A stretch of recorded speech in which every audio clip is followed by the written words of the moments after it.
Claro, leyéndolo. Cariño, mira para acá por cuenta de la casa. La casa está bien, ya veo por qué su negocio prospera. Tiene habilidades para el mercadeo.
Buenas tardes, compañeros. Yo soy la que no escucho, todavía no he empezado la clase.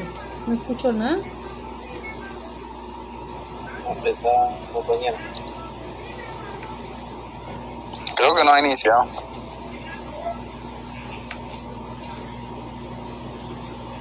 Gracias.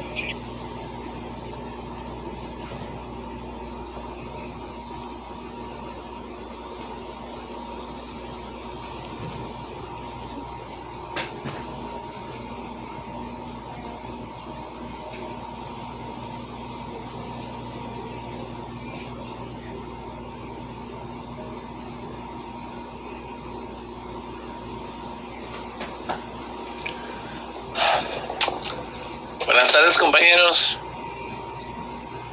Buenas tardes, licenciado. Buenas tardes, licenciado. Buenas tardes, licenciado. Buenas tardes. Buenas tardes, licenciado. Buenas tardes, mucho gusto, compañeros. Buenas tardes, espero que estén muy bien, que les haya ido muy bien en sus exámenes. Me retrasé un poquito porque estoy viendo lo de las notas, pero se me atrancó un poquito con algunos compañeros que no pusieron bien sus carnet. Pero ya para hoy en la noche, mañana temprano, ya tenemos publicadas las notas. Solo les puedo anticipar que en el caso de las compañeras Flor y yo creo que es Flor Ardaví, si no estoy mal, y Carolina, Carolina, pero no me recuerdo el apellido ahorita, son de las notas más altas que llevamos en esta sección. Entonces espero ya hoy en la noche, mañana terminamos de confirmarlas, ¿verdad? Bueno, vamos a retomar, compañeros, donde nos quedamos en la última clase. Recuerden ahorita que ya para el examen del segundo parcial que nos corresponde, ya para este parcial que se acerca, ya aquí en este parcial vamos a necesitar dos trabajos. Uno es el diploma del curso que ustedes ya se inscribieron y ya debieron estar finalizando o ya estarán por finalizar, y un trabajo que les voy a dejar de una sentencia de la Corte Interamericana de Derechos Humanos, pero esa es la próxima clase, lo vamos a ver. Les voy a dejar el documento para que empiecen a trabajar en eso. Entonces, en el segundo parcial, como el segundo parcial vale 40 puntos, vamos a usar 10, vamos a quedarnos con, ahorita estoy viendo cómo hago con eso, si de 10 a 15 puntos en trabajo, para que solo nos quede un examen de 25 puntos, o ahí voy a calcular si 20, 25 puntos vamos a hacer, pero por de pronto ya tenemos el diploma que vamos a acreditar al segundo parcial.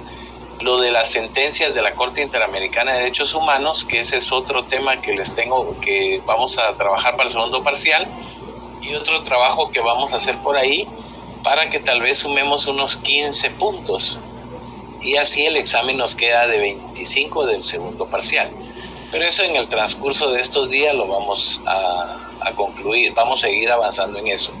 Por de pronto vamos a empezar con el contenido del segundo parcial.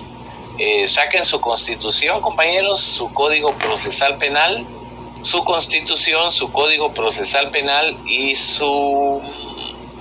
¿qué más? Pacto de San José.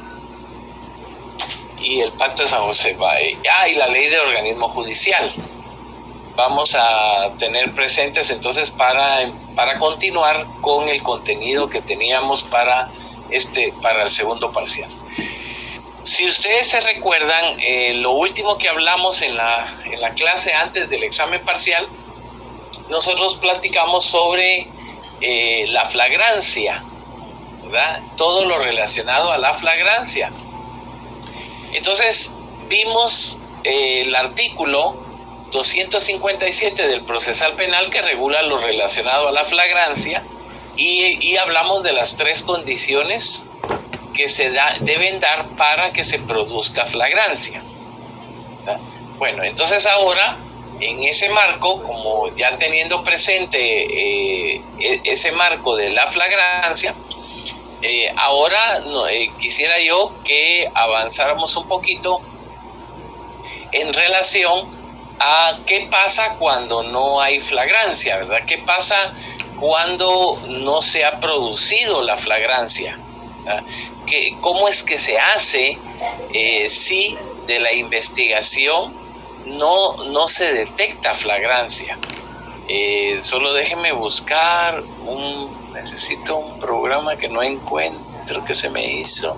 Solo denme un segundito en lo que aquí veo en un programa que no sé qué se me hizo. Espérenme. ¿Qué se me hizo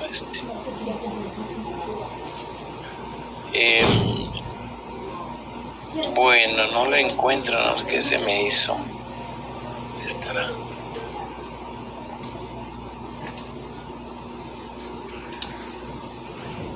Permítanme, solo estoy buscando una aplicación que necesito.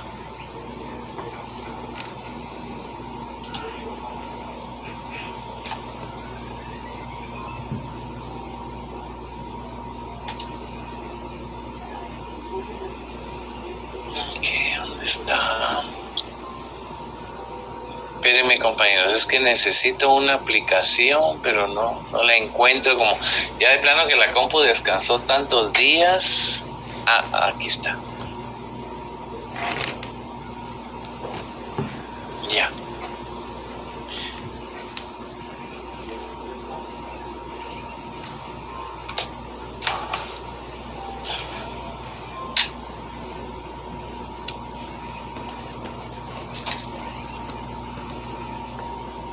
Aquí está. Bueno, lo que les quería plantear es que, ¿se recuerdan ustedes? Veamos el artículo 6 de la Constitución, compañeros. Vean su artículo 6 y estábamos en la parte donde establecíamos por qué se puede detener a una persona.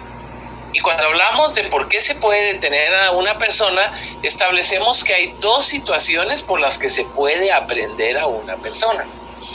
La primera de ellas es que se produzca flagrancia, ¿verdad? Esa sería la primera situación. Pero voy a intentar dibujarles acá, hacerles ahí un pequeño dibujo para ubicarnos en la otra figura que les quiero mostrar.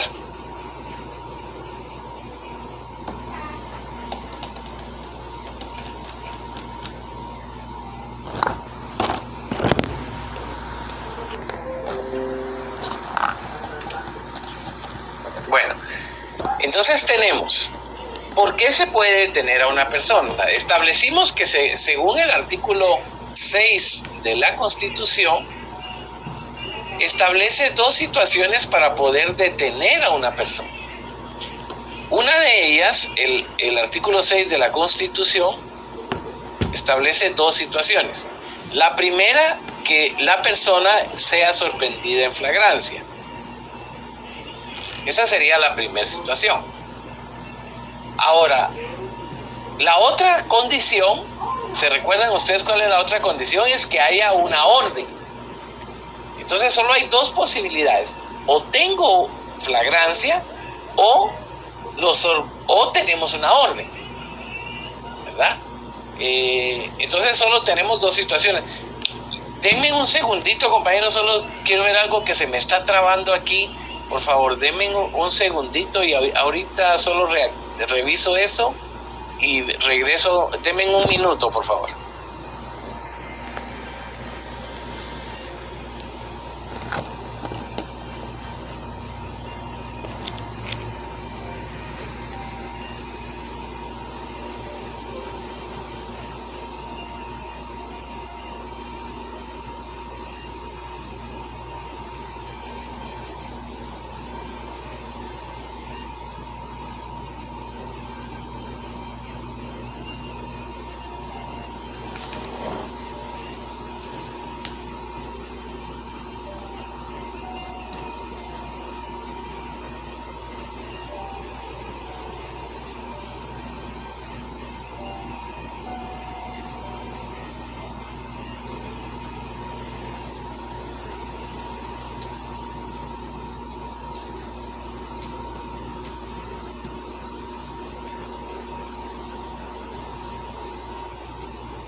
Bueno, perdón, compañeros. Entonces les estaba diciendo que dos situaciones son las que se pueden dar, ¿verdad?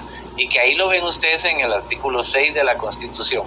O la persona es sorprendida en flagrancia, o por ejemplo vieron ustedes las noticias hoy y vieron ustedes en las noticias hoy que el Ministerio Público llegó a la casa de una abogada que es defensora del señor Juan Francisco Sandoval y llegó a prenderla. Entonces ellos ya llegaban con orden, ellos ya iban con la orden, ¿verdad? Y la flagrancia es cuando detienen a las personas en la calle o las detienen así de repente, ¿va? Pero en este caso no, ya iban con la orden. Entonces ahora lo que yo les quiero platicar es cómo llegamos a la orden, cómo se llega a la orden. En ese marco, vean su procesal penal, compañeros, cuál es el artículo que habíamos mencionado en relación a la orden judicial de la orden de aprehensión.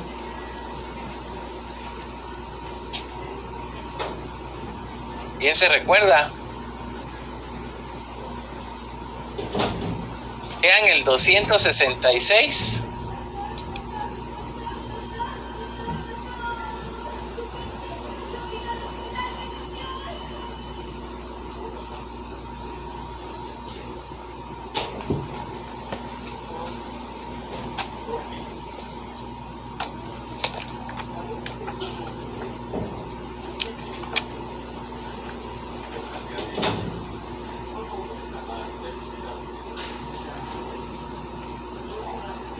¿Ya lo vieron? Sí. Va. Entonces tenemos la otra posibilidad, entonces, es que haya una orden. ¿Va? Ahora, pero ¿cómo llegamos a una orden? ¿Cómo hacemos para que el juez llegue a la orden, para obtener una orden? Entonces aquí es donde yo les quiero comentar rápidamente. No me voy a entretener mucho con eso, porque el tema de ustedes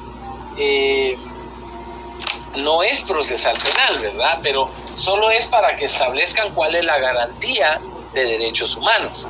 Entonces ahorita tenemos cómo llegamos a una orden de juez. Entonces ahora les quiero comentar. Vean el artículo 298 del procesal penal. Vean el 298.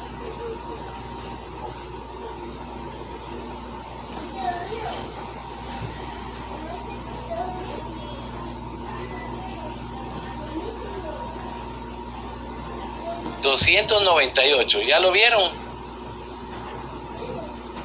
Sí. Va. En el 298 del procesal penal, nosotros lo que encontramos es lo que comúnmente, digamos que normalmente, se le denomina como actos introductorios. Se le denomina actos introductorios. Vean el 297, perdón, me equivoqué, es 297.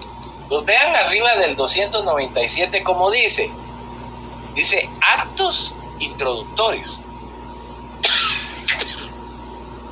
¿Cuáles son los actos introductorios? ¿Verdad? Entonces, ¿cuáles son los actos introductorios? Vean primero, actos introductorios, el 297, que es la denuncia.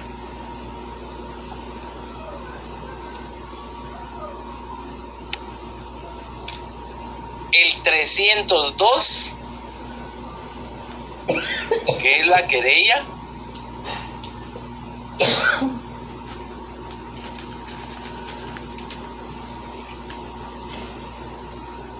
El 304, que es la prevención policial.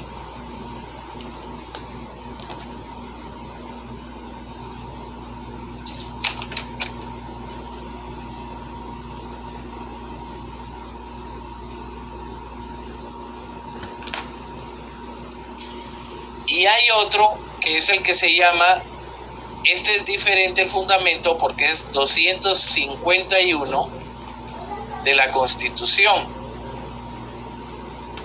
que se llama conocimiento de oficio.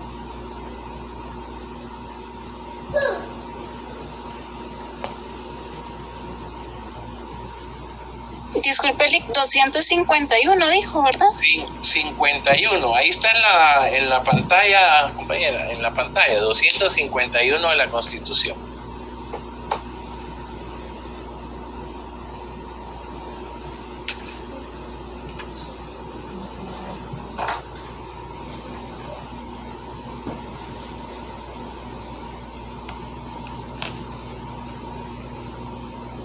Bueno, entonces, compañeros, estos son lo que se les conoce como actos introductorios. Y se le llama, entonces tenemos la denuncia, la querella, la denuncia, 297 del procesal penal, la querella, 302 del procesal penal,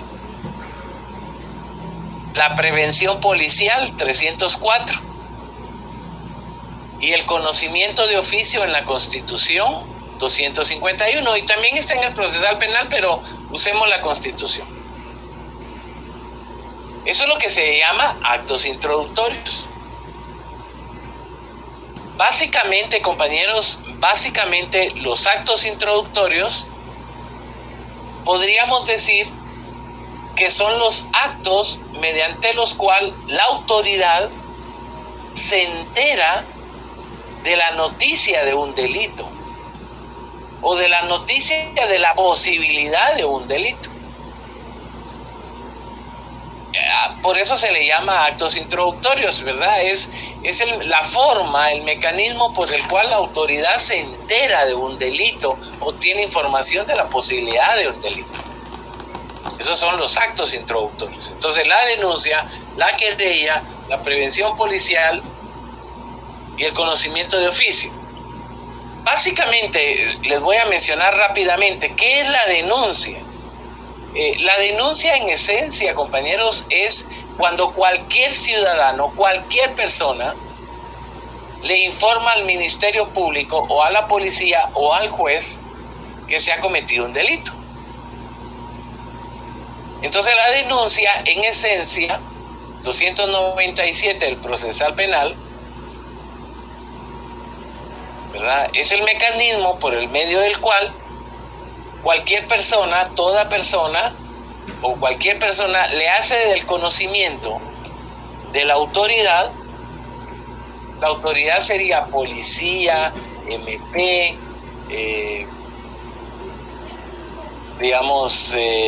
juez,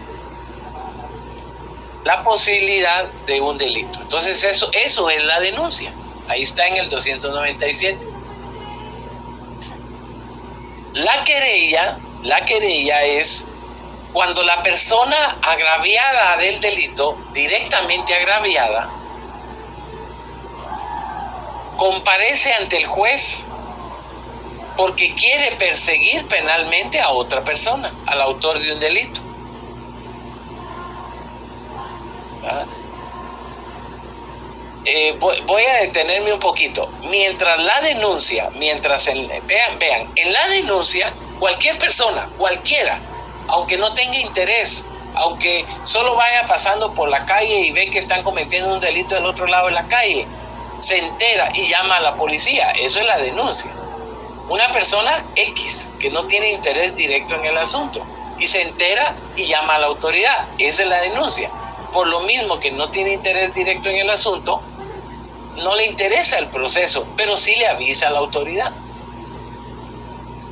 En cambio, la diferencia con la querella es que en la querella ahí sí es el interesado, el agraviado, la víctima directa, la que acude con el juez porque le causaron un delito, el interesado. Esa es la querella. Y la prevención policial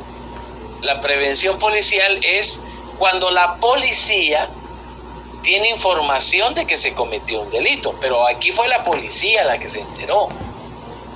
Y la policía es la que empieza. Esa es la prevención policial. Y el conocimiento de oficio es cuando el Ministerio Público se entera de un delito. Solito el Ministerio Público, ellos solitos se enteran de un delito, como por ejemplo el Ministerio Público estaba haciendo escuchas telefónicas y ahí escucha que se está planeando un delito. Ahí es el conocimiento de oficio. Entonces esos son los actos introductorios. Ahora, cuando se produce un acto introductorio,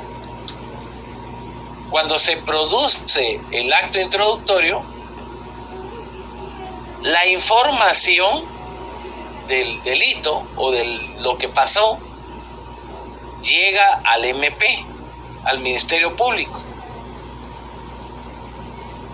Toda información de delito siempre va al Ministerio Público, siempre.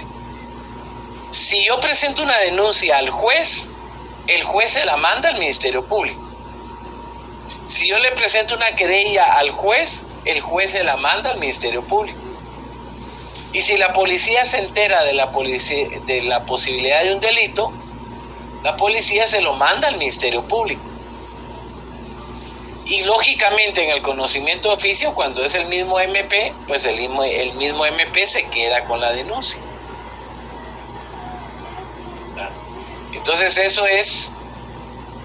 entonces todos los actos introductorios van con juez, van al MP, Todos los actos introductorios van al MP, todos los remiten al MP.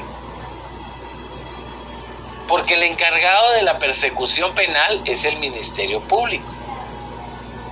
No es la policía la encargada de la persecución penal, es el Ministerio Público. Entonces, todo va al Ministerio Público. Entonces, cuando una persona presenta una denuncia, si la presenta en la policía la manda al Ministerio Público. Si la persona presenta su denuncia ante un juez, el juez se lo manda al Ministerio Público. ¿Verdad? Y si la policía se entera de un delito, la policía se lo manda al Ministerio Público. Entonces todo eventualmente, todo va al Ministerio Público. ¿Verdad? Todo va al MP. Entonces por eso, ahora aquí es donde yo quiero que pongan atención en esa parte. Cuando nosotros vamos a presentar una denuncia al MP, dependiendo del delito que sea, depende del delito que se haya cometido, si la denuncia es sobre un hecho grave, es un secuestro, un asesinato, algo grave, entonces el Ministerio Público empieza a intervenir inmediatamente.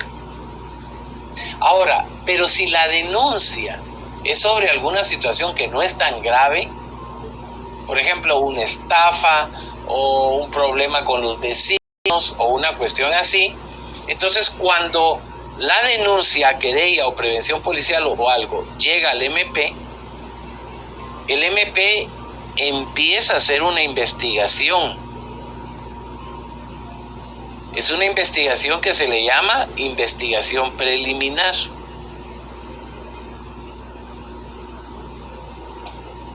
El MP hace una investigación preliminar. Lo que yo quiero que tengan presente es que cuando nosotros presentamos una denuncia en el MP no sale corriendo a capturar a las personas, no sale corriendo, sino que depende. Si el asunto es muy grave, entonces interviene rápido, pero si es algo que hay que investigar, que hay que averiguar, etcétera, entonces el MP se toma su tiempo para hacer la investigación. Entonces lo que pasa con este periodo de investigación preliminar es que este periodo no tiene plazo, no tiene tiempo. Como puede ser que se tarde un día, puede ser que se tarde una semana, un mes, 6 meses, un año, año y medio, 2 años, porque no tiene plazo. ¿Qué manda Byron? Licenciado, buenas tardes. Buenas tardes, clase. En el poco conocimiento que yo tengo, creo que el MP actúa de oficio en lo más inmediato cuando son alerta Alba Kenneth o Isabel Claudina. Sí, pero Alba Kenneth e Isabel Claudina no son delitos, Byron. No, esos no son delitos, y ese es otro tema. Aquí estamos hablando de delitos, ¿verdad? Y Alba Kenneth e Isabel Claudina no son delitos. Esas son investigaciones por desaparición, pero es investigación en vía administrativa. Si bien es cierto, pueden intervenir, pero esos no son delitos. Aquí estamos hablando de delitos. Estamos hablando que a ustedes los estafaron, que a nosotros nos están extorsionando, que nos robaron, un hurto, que nos disparan, etcétera, etcétera. Delitos. Y entonces ahí lo que pasa con delitos, lo que sucede con los delitos, es que en los delitos las personas quisieran que el MP interviniera inmediatamente. Digamos que si a uno de ustedes enfrente a su casa le abren el carro y roban todas las cosas del carro, ustedes quisieran que se investigara ya, pero ya el delito. O si hay un problema, un conflicto, o a un narcotráfico, por ejemplo, temas de narcotráfico. No es que el MP corra a capturar a las personas, salvo que sean cuestiones muy graves, salvo que sean graves, ¿verdad? Entonces, si es un secuestro o algo así, entonces el MP sí interviene rápido. Pero si es un problema por una estafa, una amenaza, un conflicto, etcétera, entonces dependerá de la gravedad del hecho cómo investigue el MP. Lo que a mí me interesa que quede claro, solo es porque se ubiquen mentalmente, es los actos introductorios, ya sea denuncia, querella, etcétera, llegan al MP y el MP ahora los investiga, pero lo investiga bajo una investigación preliminar. Esta investigación preliminar no quiere decir que el Ministerio Público va a correr a capturar a la persona, no, va a investigar, y ahí veremos, después de investigar, qué encuentra. Entonces puede ser que se tarde un mes en el resultado, una semana, un día, o puede ser que se tarde un año en investigar. Hace una investigación preliminar de los hechos. Finalizada la investigación preliminar, que como les digo, puede tardar medio día, un día, una semana, 2 semanas, un mes, un año, 2 años, 10 años. En el caso de Ríos Montt, tardaron casi 10 años para emitir una orden de aprehensión, ¿verdad?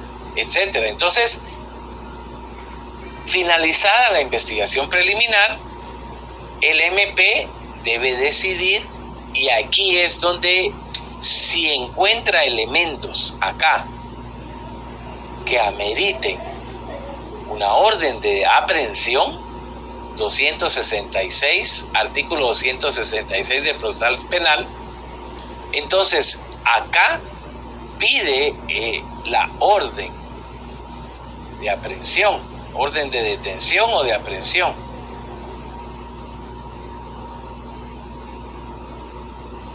$266, ¿verdad? Entonces aquí pide la orden de aprehensión.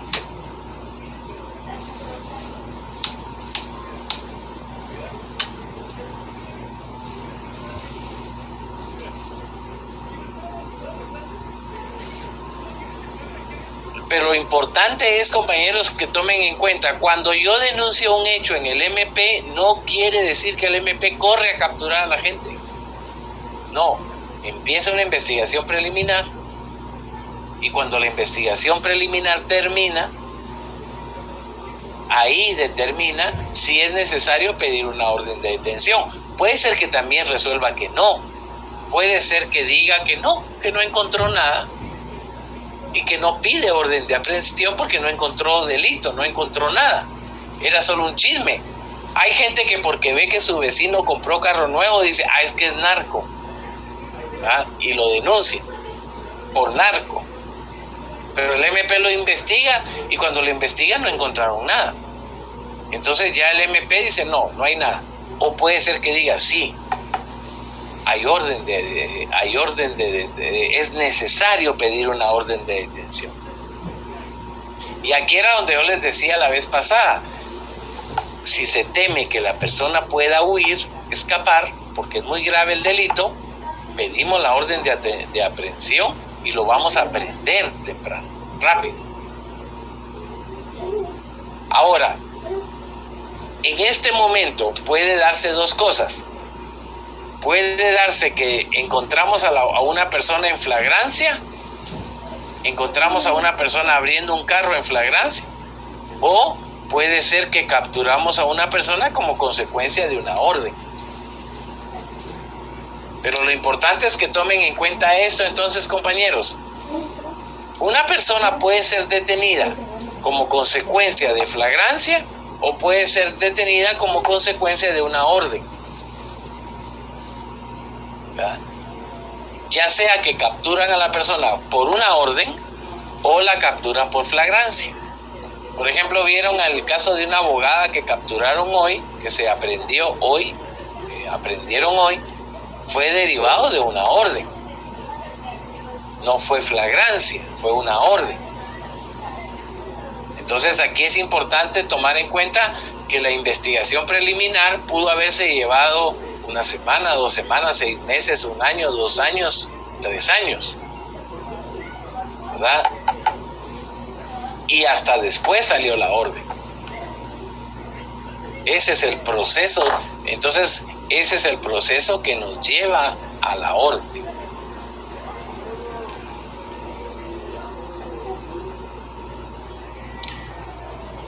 ¿Estamos claros, compañeros, o tienen dudas de la orden? De cómo se obtiene la orden. Les pregunto, ¿estamos claros o hay dudas? ¿Cómo se obtiene una orden? O el proceso para llegar a la orden.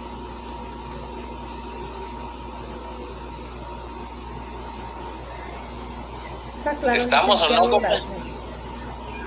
¿Qué manda? Para mí está claro, licenciado. Entonces ahora regresemos al artículo 6 de la Constitución, compañeros. Regresemos al 6.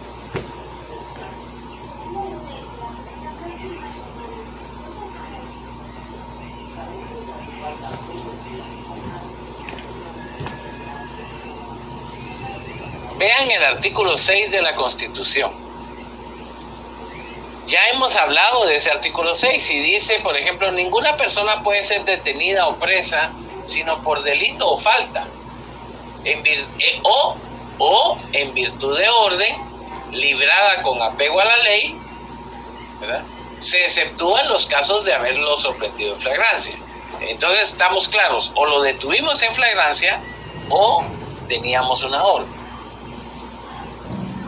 Hasta ahí vamos ahorita. Bueno, ahora vean cómo sigue el artículo. Los detenidos deben ser puestos a disposición de la autoridad en un plazo que no exceda de 6 horas. En un plazo que no exceda de 6 horas. Recuérdense, compañeros, que esa es una garantía de derechos humanos, que los detenidos sean puestos a disposición de la autoridad en un plazo de 6 horas. Entonces, ahora, ¿cómo funciona eso? ¿Cómo es esa situación? Veamos entonces. Detuvimos a una persona porque fue sorprendida en flagrancia. Entonces la policía lo encontró abriendo un carro, digamos. Entonces viene la policía y lo captura, lo detiene. ¿Ah? O detuvimos a una persona porque teníamos una orden de juez que nos ordenaba irlo a prender, a detener. Esas son las dos opciones. Bueno, la cosa es que no importa cuál de los dos casos, la situación es que la policía ahorita, miren pues, si encuentra a la persona abriendo un carro, la policía se acerca y lo detiene. Le dice, señor, usted está deteniendo ese carro, usted está abriendo ese carro. Y entonces viene la policía y lo detiene, ¿va? Lo agarra y lo detiene, ¿va? O teníamos una orden. Vamos a una casa, tocamos la puerta y sale el señor Pedro, y cuando vemos al señor Pedro, mire, ¿usted es el señor Pedro? Sí, señor Pedro, le informo que tenemos una orden del juzgado tal que dice que debemos detenerlo a usted por el delito tal. Entonces ahorita lo detenemos. ¿Ah? En ese momento estamos en el momento de detener a la persona, ya sea que lo detuvimos en la calle, o ya sea que lo detuvimos en su casa, o ya sea que lo detuvimos en algún lugar, pero ahorita la detenemos a la persona, la agarramos. ¿Qué sigue ahora? Ahorita, pero mire, piensen en segundos, no se adelanten a horas, sino que en segundos. Entonces viene la policía y lo detiene. ¿Qué obligación tiene la policía en este momento?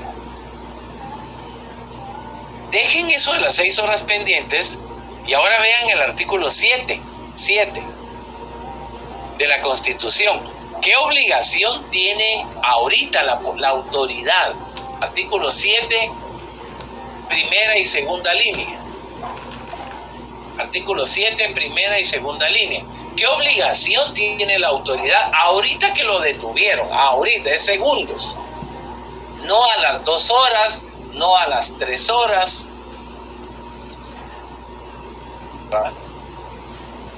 Entonces, ahorita,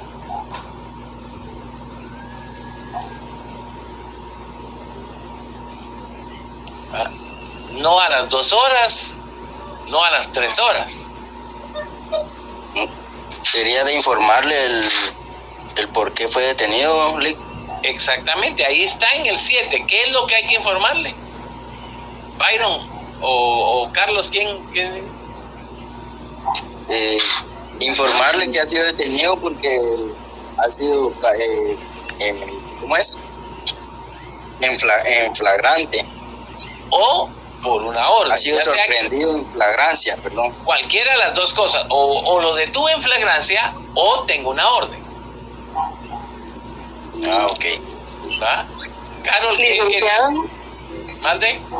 perdone, en ambos casos, ya sea por orden o en flagrancia, siempre deben llevar un escrito, ¿no? No. En flagrancia no, ¿verdad? No. En flagrancia no, pero sí le informan de los hechos, ¿verdad? Sí le informan por qué.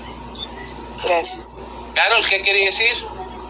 Buenas noches, licenciado. Sí, aquí indica que debe ser informado o notificado de forma verbal o escrita de la causa de la detención. Sí, entonces le vamos a decir por qué lo estamos deteniendo. mire, lo estamos deteniendo en este momento porque usted fue sorprendido en flagrancia del delito de hurto o por el delito de robo. O le dicen, lo estamos deteniendo en este momento porque hay una orden del señor juez segundo de primera instancia penal que ordena que se le detenga a usted por el delito de abuso de autoridad, por ejemplo. Que fue lo que le dijeron a la abogada hoy, que llegaron a su casa, tocaron la puerta y le dijeron, venimos a detenerla por el delito de abuso de autoridad. ¿Verdad? ¿Qué manda Diego? Diego, ¿qué manda? Licenciado, buenas noches. Mi pregunta es, ¿la flagrancia únicamente puede ser realizada por un policía o quiénes pueden emitir esta flagrancia?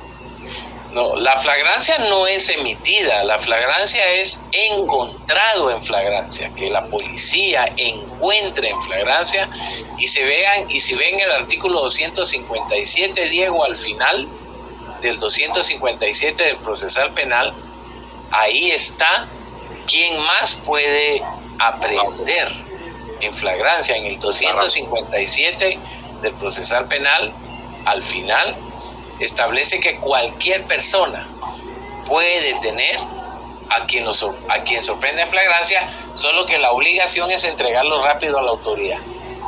Entiendo. ¿Verdad? Gracias.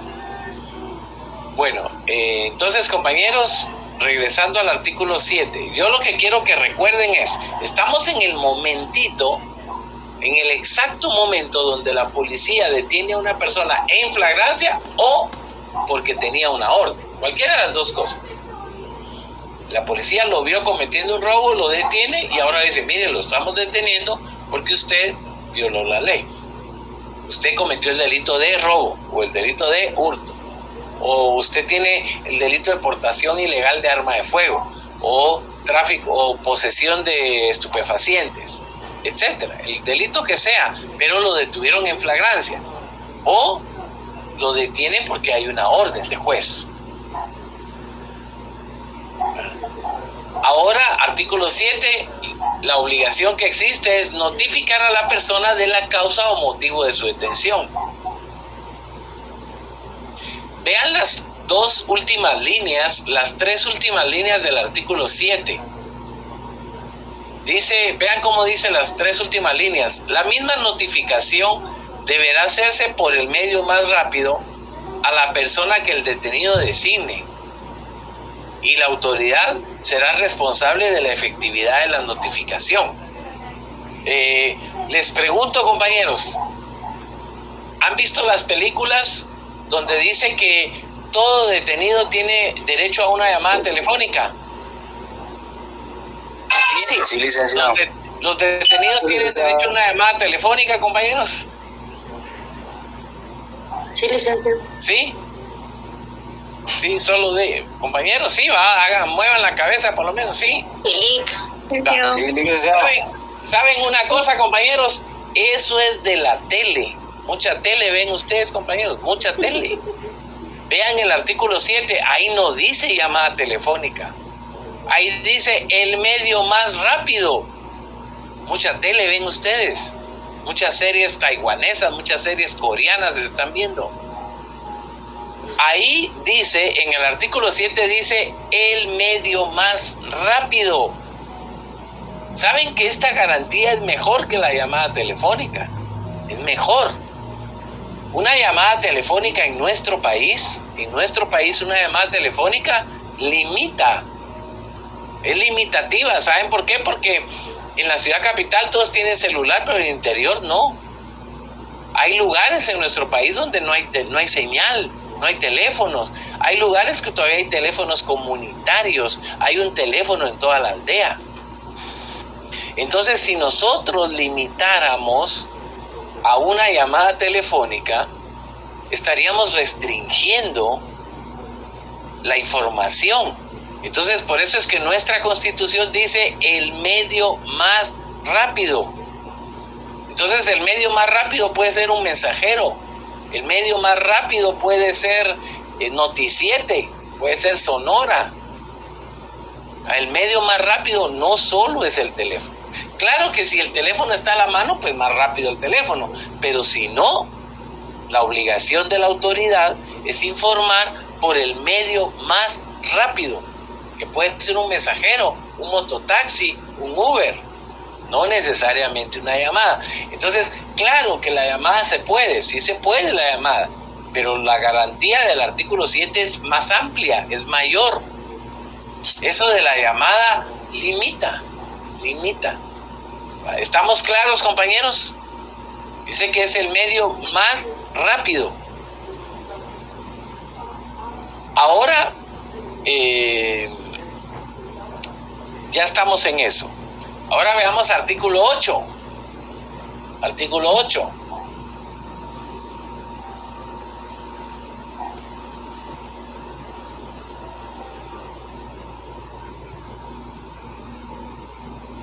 Vean cómo dice el artículo 8, compañeros. Todo detenido deberá ser informado inmediatamente de sus derechos en forma que le sean comprensibles. En forma que le sean comprensibles. ¿Cómo se aplica eso de que en forma que le sean comprensibles? Saben que aquí en Guatemala, en la época de Alfonso Portillo, del presidente Alfonso Portillo, se condenó a una persona allá por el Mezquital que había cometido un delito y se le condenó a la pena de muerte.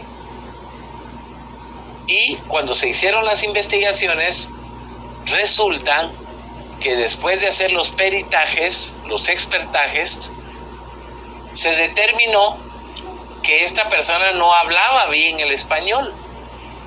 No hablaba bien el español. Y si no lo hablaba bien, tampoco entendía muy bien el español.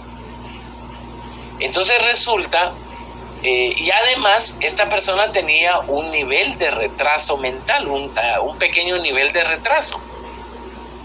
Entonces, así, con un nivel de retraso y encima no hablaba bien el español, fue condenado a la pena de muerte. Entonces vino a la Corte de Constitucionalidad y revocó la pena de muerte. ¿Pero por qué la revocó? Porque lo que dice la Constitución en el artículo 8 es que la persona debe ser informada de sus derechos en forma que le sean comprensibles. Entonces aquí hay que entender lo comprensible. Eso de en forma que le sea comprensible tiene que ver con el idioma, ¿verdad? Con el idioma correcto. Informarle en el idioma que la persona entienda correctamente. Y si hay necesidad de auxiliarse de un lenguaje de señas o de algún tipo de procedimiento de comunicación especializado, como lenguaje de señas, o braille, o alguna cuestión así, o alguno de los idiomas nacionales de intérpretes, dice Belinda, pues eso habría que hacer. Pero entonces vean cómo dice el artículo, en forma que les sean comprensibles.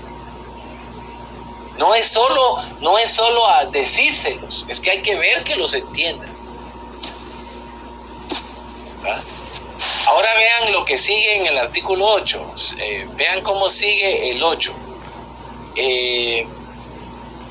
Especialmente que puede proveerse de un defensor, el cual podrá estar presente en todas las diligencias policiales y judiciales. El detenido no podrá ser obligado a declarar sino ante autoridad judicial. Ahora vean, compañeros,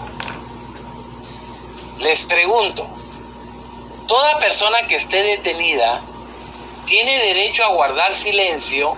Cualquier cosa que diga podrá ser usada en su contra y además tiene derecho a un abogado. Les pregunto a ustedes, ¿las personas que son detenidas tienen derecho a guardar silencio? Cualquier cosa que diga podrá ser usada en su contra y además derecho a un abogado. ¿Sí o no? Tiene derecho al abogado, pero según yo leo la última línea dice que el detenido no podrá ser obligado a declarar. Pero mire, Pati, no me lea lo que yo ya sé ese artículo. Diga, respóndame. Tiene derecho a un abogado, tiene derecho a guardar silencio, cualquier cosa que diga será usada en su contra. Usted respóndame, no me lean el artículo si yo lo sé. Responda, Pati, o alguien, o los demás. Claro que sí. ¿Sí? Sí, tiene derecho. Tiene a un abogado, tiene derecho a guardar silencio, cualquier cosa que diga podrá ser usado en su contra. Sí, ¿va? ¿Estamos, compañeros? Sí, licenciado. Sí, eso es de la tele también. Ustedes mucha tele, compañeros, demasiada tele, miran. Ahí, usted sí que de una vez, hombre, y cayeron, estaban dudosos. ¿Saben qué es lo chistoso? Que así como con miedo querían responder al principio, y como yo les di cuerda, entonces ya cayeron, volvieron a caer. Mucha tele, compañeros, demasiada tele. Eso de que tiene derecho a un abogado, tiene derecho a guardar silencio, cualquier cosa que diga podrá ser usada en su contra, eso es de la tele. Mucha tele, compañeros, mucha tele. ¿Cómo funciona en Guatemala este tema? ¿Cómo funciona en Guatemala? Vean cómo dice el artículo. Que puede proveerse de un defensor. No dice que tiene derecho ahorita a un abogado. Dice que si tiene abogado, que lo traiga. Que si él tiene abogado en este momento, que venga. Pero no dice que el Estado le va a dar abogado ahorita. Ahorita no. En este momento que lo estamos deteniendo, que lo estamos aprendiendo, en este momento no. En este momento yo le digo, mire, si quiere llame a su abogado, si usted lo quiere llamar, llame. Yo, policía, no le voy a conseguir un abogado, no le voy a dar abogado. Yo no, porque él tiene derecho de proveerse de un abogado. Si usted tiene, llámelo. Y si llega el abogado, yo lo atiendo. Yo permito que el abogado actúe. Pero dárselo yo, no. Ahora, entonces, en este momento que se acaba de aprender a la persona, él tiene derecho a proveerse de un abogado si lo tiene. Yo, policía, no tengo obligación ahorita de darle abogado. Yo la obligación que tengo es que si llega su abogado, yo lo voy a atender. Pero yo no le voy a conseguir, ahorita no. Eso es más adelante. Más adelante sí. El Estado, el juez le va a dar un abogado si no tiene. Pero eso es más adelante. Ahorita yo, policía, no. Yo, policía, lo único que hago es le digo sus derechos. Mire, si usted tiene abogado, llámelo. Pero usted llame a su abogado, usted. Y si viene, yo lo voy a atender, lo voy a dejar que intervenga. Pero yo no se lo voy a conseguir. Por eso dice, vean cómo dice el artículo, proveerse de abogado, no que yo se lo dé. Y la otra frase, el detenido no podrá ser obligado a declarar, sino que ante autoridad judicial. Vean esta parte, compañeros, el detenido no podrá ser obligado a declarar, sino ante autoridad judicial. Vean, y ahora vean el artículo 9. Artículo 9, última línea del 9.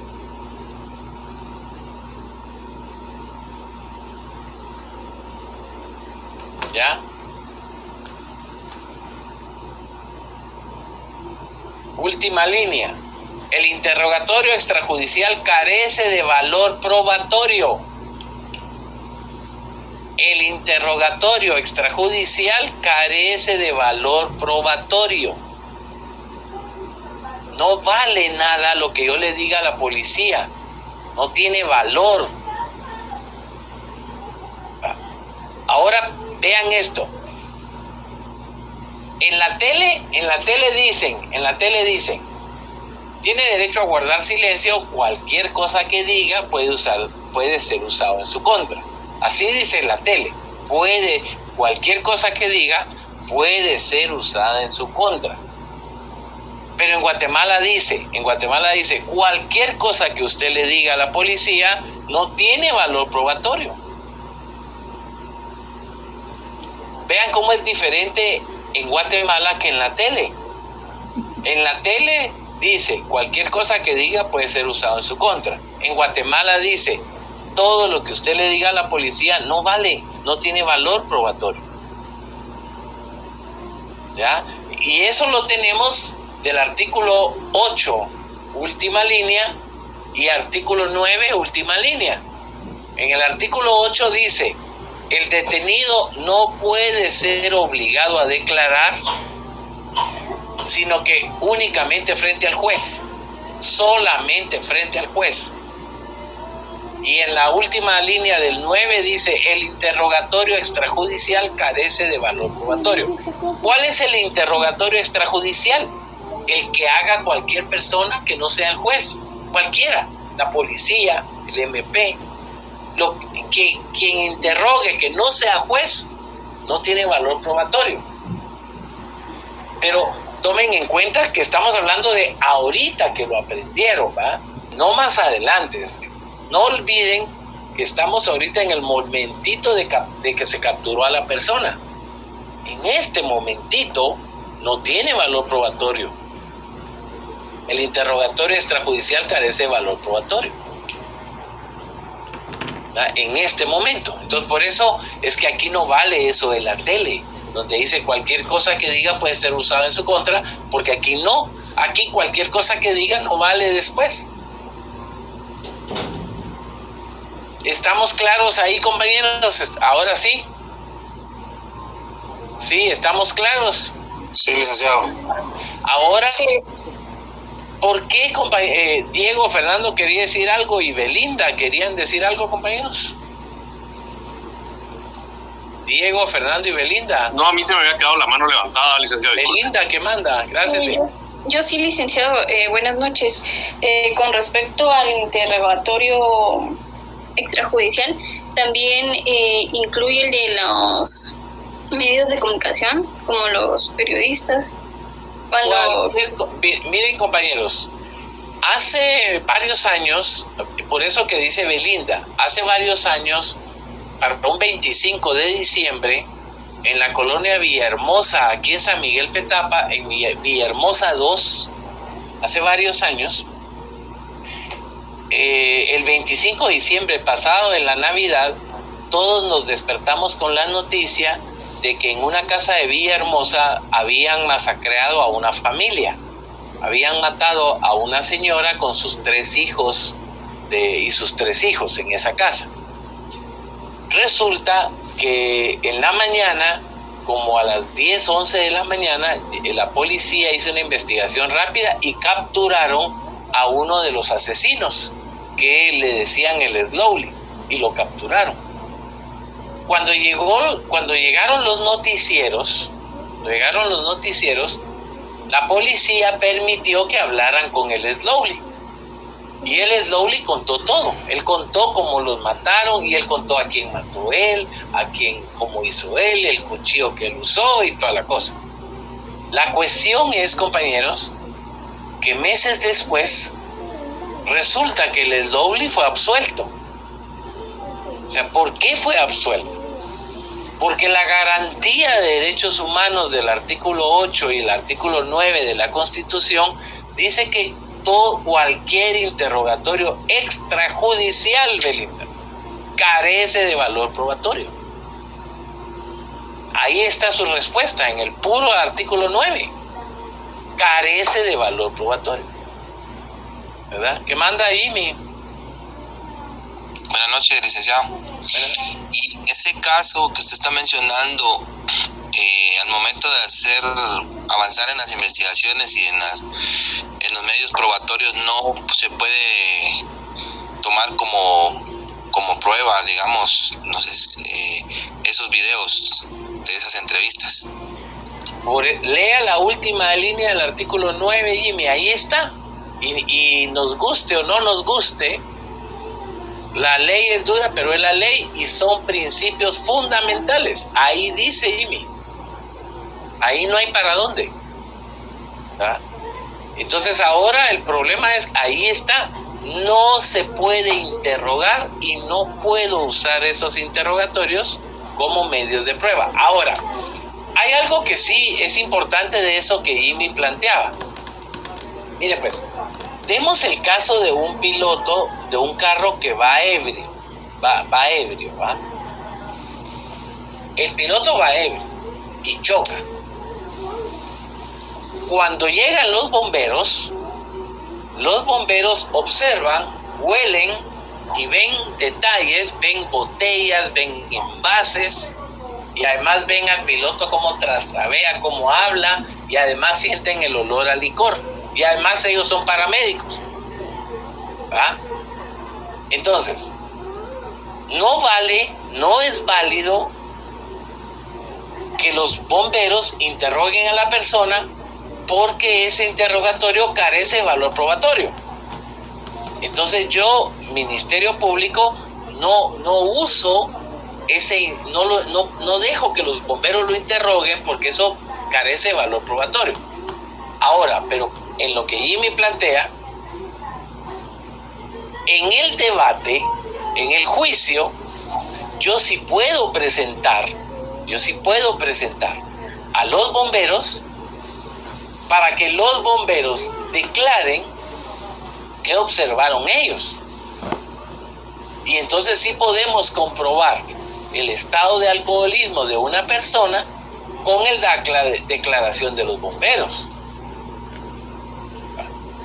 En el caso que planteaba Jimmy de los periodistas, que era de lo que planteaban con Belinda, nosotros no podemos usar los videos, no podemos usar las grabaciones, esas que salieron ese día en la prensa, y que esas no se pueden usar porque esas son extrajudiciales, carece de valor probatorio.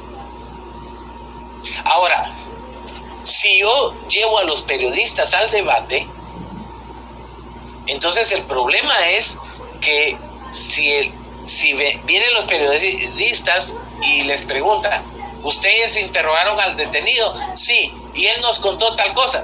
Ustedes lo interrogaron. Y el artículo 9, última línea, dice: el interrogatorio carece de valor probatorio.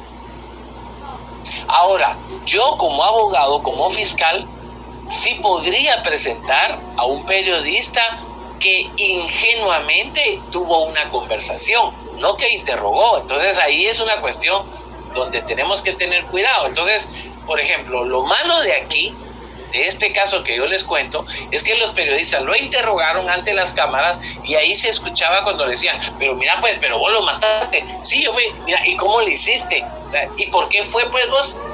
Entonces ahí fue donde impidió que después se usara esas entrevistas, porque ese fue un interrogatorio extrajudicial.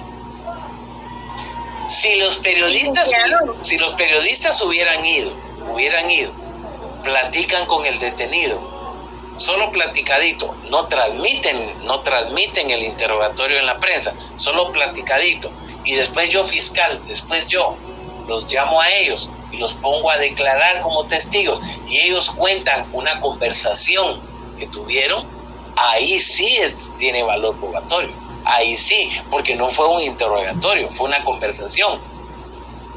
Pero si lo interrogan y lo publican, ya no tiene valor, porque es un interrogatorio extrajudicial. Entonces es una cuestión de procedimiento. Melissa, ¿qué manda? Disculpe, licenciado. Yo ya comprendo que carece de valor probatorio, pero tengo varias dudas. La primera es, ¿carece o es nulo? O sea, ¿siempre sí se puede presentar aunque carezca de valor, o es nulo la presentación de los videos? Sí, siempre sí se puede presentar, pero no produce efectos. Sí se puede presentar. Okay. Hay casos donde nosotros como abogados podemos arreglarlo y presentarlo como una conversación. Cuando se puede presentar como una conversación, se podría utilizar como prueba, pero la prueba es el testimonio del periodista, no la grabación. Ok, y digamos que en un dado caso, alguno de los periodistas llega a publicar el testimonio de él, y uno lleva un testigo. O sea, el testigo también carece de valor, aunque no sea el periodista, sino un testigo, cualquier persona que haya escuchado el testimonio y que diga que estaba en el lugar de los hechos en ese momento y que por eso lo escuchó durante la conversación. ¿Ese testigo también es inválido o...? Cualquier cosa que se derive del interrogatorio extrajudicial, ya sea un testigo o el periodista, carece de valor probatorio. incluso si el testigo dice que no fue por el testimonio que fue publicado, sino que fue porque él estaba ahí mientras estaban platicando. Mientras el periodista lo interrogaba. Ajá. Sí, ahí entonces también carece de valor probatorio. Miren pues, compañeros, solo voy a escuchar a Byron que manda y después seguimos. Quiero aclarar algo de este tema. Byron. Licenciado, hubo un caso en donde una persona asesinó a su esposa por celos y incluso él tuvo la parte en que él confesó ante la comunidad y él mismo se entregó. Sí. Ahí no se podría presentar, dado que la comunidad fue la que manifestó que lo aprendió y lo entregó a la policía porque él mismo les confesó que había matado a la esposa y luego la policía encuentra el cadáver de la señora. Miren, pues aquí hay dos temas. Insistimos mucho, compañeros. Última línea del artículo 9. Todo interrogatorio extrajudicial carece de valor probatorio. ¿Verdad? Pero licenciado, digamos, en ese caso no sería un interrogatorio, sino que es una confesión. Sí, pero miren pues, Melissa, el interrogatorio carece de valor probatorio. Ahí no le den vueltas más ni nada. Carece de valor probatorio, nos guste o no nos guste. Y digamos, si uno es abogado defensor, como ¿qué podría hacer en esos casos? O sea,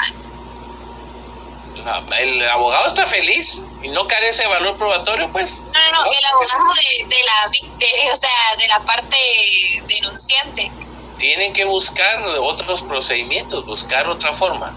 Ahora miren pues, otra cosa que es importante que lo sepan ustedes es que en Guatemala la confesión no le pone fin al proceso penal, ¿verdad? En Guatemala la confesión no le pone fin al proceso penal.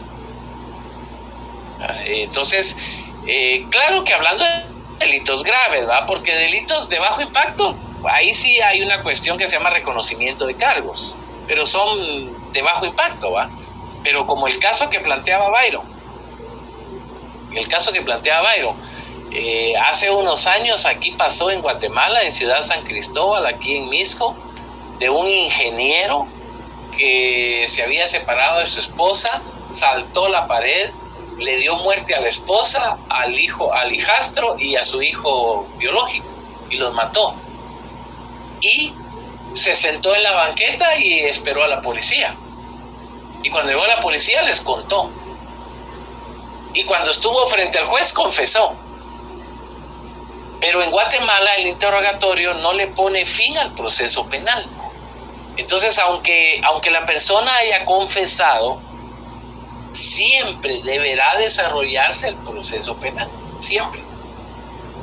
Solo que lógicamente va a terminar un poco más rápido porque él no se va a oponer y él va a decir, sí, yo fui, sí, usted fue, usted confesó, pero sigue el juicio. Siempre las etapas del juicio se deben desarrollar. Entonces eso es importante que lo sepan. En Guatemala la confesión no le pone fin al proceso penal y por el otro lado el interrogatorio extrajudicial carece de valor probatorio. Bueno, ahora vean, la garantía del artículo 9 última línea y artículo 8 última línea, ¿por qué existe esa garantía? O sea, ¿cuál es la razón de ser? Y aquí es donde ya nos enfrentamos a las dudas que ustedes tenían. ¿Va? ¿Por qué existe la garantía de que el interrogatorio extrajudicial carece de valor probatorio? Esa garantía existe porque lo que hace esa garantía es protegernos a nosotros, a todos, en nuestra integridad personal. O sea, la garantía del artículo 9 última línea y 8 última línea, la razón de existir de esa garantía de derechos humanos es porque eso nos protege a todos nosotros. Ustedes ahorita lo están pensando desde el punto de vista de los delincuentes, pero deben pensarlo ustedes desde el punto de vista de todos nosotros.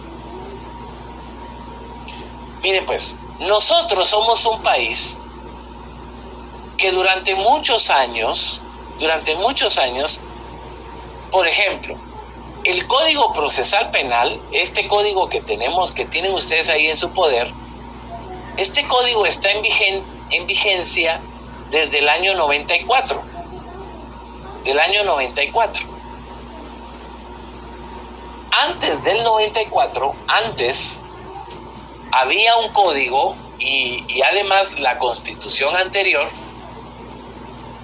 permitían que el interrogatorio ante la policía era prueba y además la confesión terminaba el proceso. Entonces, antes el interrogatorio de la policía era prueba y la confesión le ponía fin al proceso penal, porque decían, ya confesó, bueno, ahí se terminó todo. Pero ¿por qué hoy no? ¿Por qué no? Porque antes del año 94, cuando la policía capturaba a una persona, lo torturaba.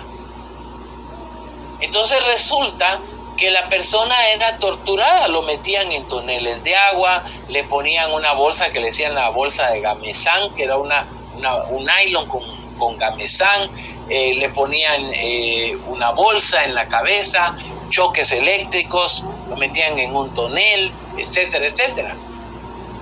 Entonces todo el mundo confesaba, todo el mundo contaba todo. Entonces la policía decía, señor juez, él confesó nos dio los detalles del delito y además confesó. Entonces las personas eran condenadas a 30 años de prisión, pero el interrogatorio había sido obtenido bajo tortura. Entonces, cuando en nuestra Constitución se establece que el interrogatorio extrajudicial carece de valor probatorio, la razón de eso es protegernos a todos nosotros en nuestra integridad.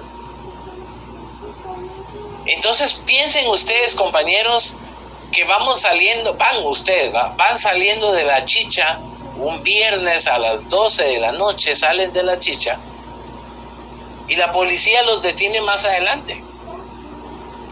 Entonces la policía viene y les dice, mira, ustedes fueron los que mataron a una persona aquí en la Petapa. No, hombre, nosotros en la chicha, no, ustedes fueron.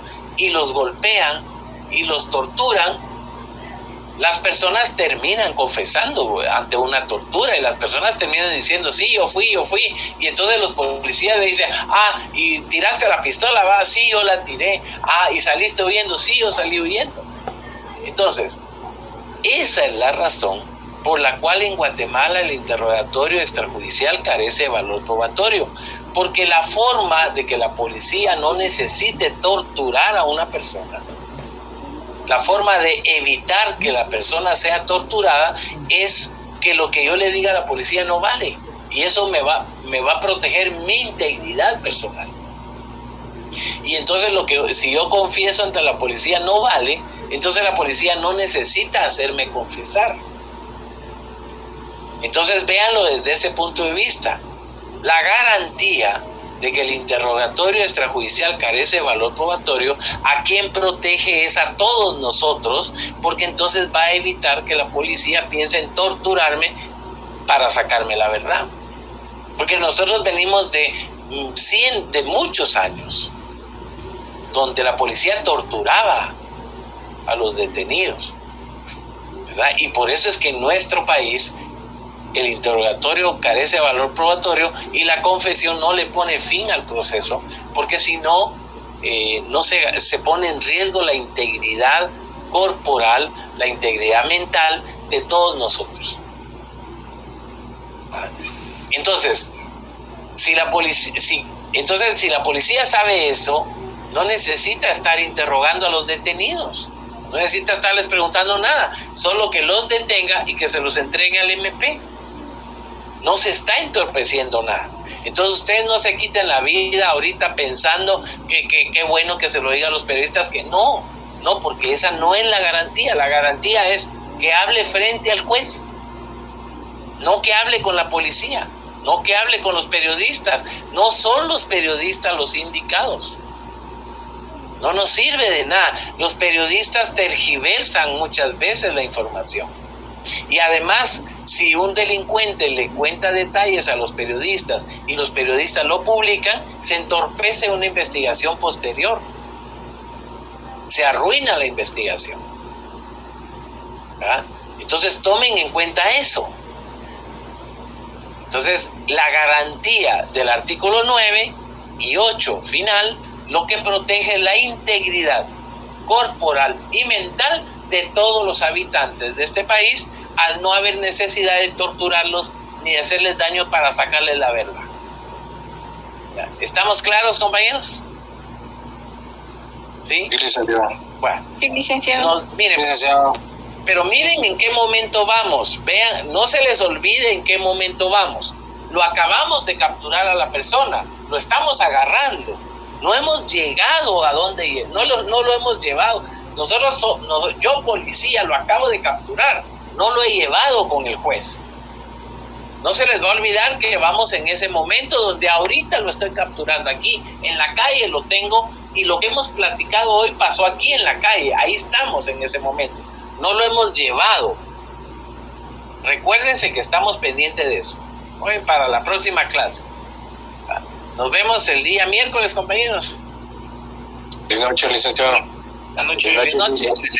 Licenciado, gracias. Que descansen, compañeros. Buenas noches, que descansen. Gracias. Buenas noches, muchas gracias. Feliz noche, licenciado. Buenas noches, muchas gracias. Licenciado, ¿le puedo hacer una pregunta? ¿Qué manda? Es que fíjese que yo he tenido problemas para ingresar a la plataforma del curso, no he podido recibirlo. Sí, pero eso no es conmigo, Belkis, eso tiene que llamar a control académico. Lo que es tecnología no lo veo yo. No, el curso que nos dejó usted, licenciado, disculpe. Ah, pero eso solo usted tiene ese problema, porque todo el mundo ya lo resolvió, pero ahí hay un correo, ya lo escribió. Sí, yo mandé el correo, mandé los datos y todo, pero no me ha caído ningún correo. Bueno, vuelva a escribir y si no me dice el miércoles y ahí mismo vamos a ver qué hacer para llamar hoy. Ok, muchas gracias, licenciado. Feliz noche, bendiciones.